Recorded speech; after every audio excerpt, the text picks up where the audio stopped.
كيف يموت الوجه عند الشيعة؟ تقتله امرأة لها لحية.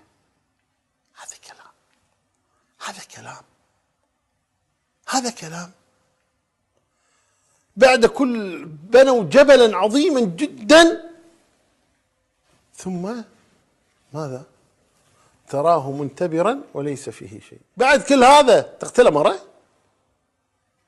لا ملتحية كأنها لحية ابو عمر؟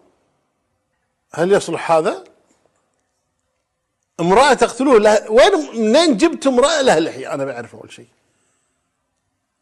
وليش تقتل امرأة لها لحية؟ ليش ايش تقصدون يعني صدق والله العظيم انا اقول اللي قاعد حاط هالرواية هذه يعني قاعد بس قاعد يهرج على الشيعة حقيقة.